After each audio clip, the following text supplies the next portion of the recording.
ನಮಸ್ಕಾರ ವೀಕ್ಷಕರೇ, ಇವತ್ತು ನಮ್ಮ ಕಂಪ್ಲೀಟ್ ಕ್ಯೂರ್ ಡಿವೈನ್ ಹೀಲಿಂಗ್ ಸೆಂಟರ್ಗೆ ಯಾವ್ಯಾವ ಥರ ಪೇಷಂಟ್ ಬರ್ತಾರೆ ಅಂತ ನೋಡ್ಕೊಂಡು ಬಂದ್ಬಿಡೋಣ.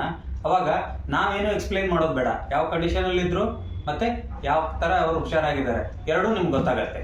ಬನ್ನಿ.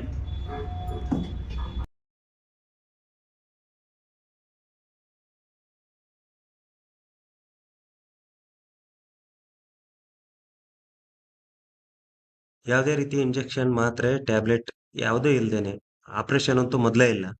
ಕಪ್ಪಿಂಗ್ ಇರ್ಬೋದು, ಅಕ್ಯುಪಂಚರ್ ಇರ್ಬೋದು, ಎಕ್ಸರ್ಸೈಸ್ ಇರ್ಬೋದು, ಫುಡ್ ಥೆರಪಿ ಅಂತ ಇರ್ಬೋದು.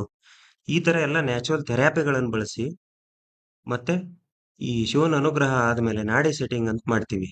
ಕೆಲವೊಂದಕ್ಕೆ ಬರೀ ನಾಡಿ ಸೆಟ್ಟಿಂಗ್ ಅಲ್ಲಿ ಪರಿಹಾರ ಆಗುತ್ತೆ, ಇನ್ ಕೆಲವೊಂದನ್ನ ಪ್ರಾಕ್ಟಿಕಲ್ ಆಗಿ ಅದನ್ನ ಟ್ರೀಟ್ಮೆಂಟ್ ಮಾಡಿ ಆಮೇಲೆ ನಾಡಿ ಸೆಟ್ಟಿಂಗ್ ಮಾಡ್ತೀವಿ. ಬೇರೆ ಕಡೆ ಆಪರೇಷನ್ ಅಂತ ಸ್ಟೇಜ್ ಇರೋದನ್ನ ಸಹಿತ ನಾವು ನಾರ್ಮಲ್ ಆಗಿ ಮಾಡ್ತೀವಿ ಇಲ್ಲಿ. ಸೊ ಇದರಲ್ಲಿ ಮೇನ್ ಯಾವುದೇ ರೀತಿ ಪೇನ್ ಇರ್ಬೋದು, ನಿಮ್ಗೆ ಭುಜ ನೋವು ಇರ್ಬೋದು, ಸ್ಪೈನಲ್ ಕಾರ್ಡ್ ಪ್ರಾಬ್ಲಮ್ ಇರ್ಬೋದು, ಬೆನ್ನು ನೋವು ಇರ್ಬೋದು, ಸೊಂಟ ನೋವು ಇರ್ಬೋದು, ಕಾಲಿನ ನೋವು ಇರ್ಬೋದು, ಕೈ ಎತ್ತಕ್ಕಾಗಲ್ಲ ಅಂತ ಇರ್ಬೋದು, ಅಥವಾ ನಡೆಯಕ್ಕಾಗಲ್ಲ ಅಂತ ಇರ್ಬೋದು. ಯಾವುದೇ ರೀತಿ ಈ ತರ ಎಲ್ಲ ಸಮಸ್ಯೆಗಳಿಗೆ ಬಾಡಿನಲ್ಲಿ ಯಾವುದೇ ರೀತಿ ನಿಮ್ಗೆ ಪೇನ್ ಅನುಭವಿಸ್ತಾ ಇದ್ರೆ ಆ ಪೇನ್ ಅನ್ನ, ಆ ನೋವನ್ನ ಕಂಪ್ಲೀಟ್ ಆಗಿ ವಾಸಿ ಮಾಡುತ್ತೇವೆ. ಬರುವಾಗ ನಮ್ಗೆ ಒಂದು ಫೋನ್ ಮಾಡಿ ಅಪಾಯಿಂಟ್ಮೆಂಟ್ ತಗೊಂಡು ಬಂದು ಭೇಟಿಯಾಗಿ. Thank you.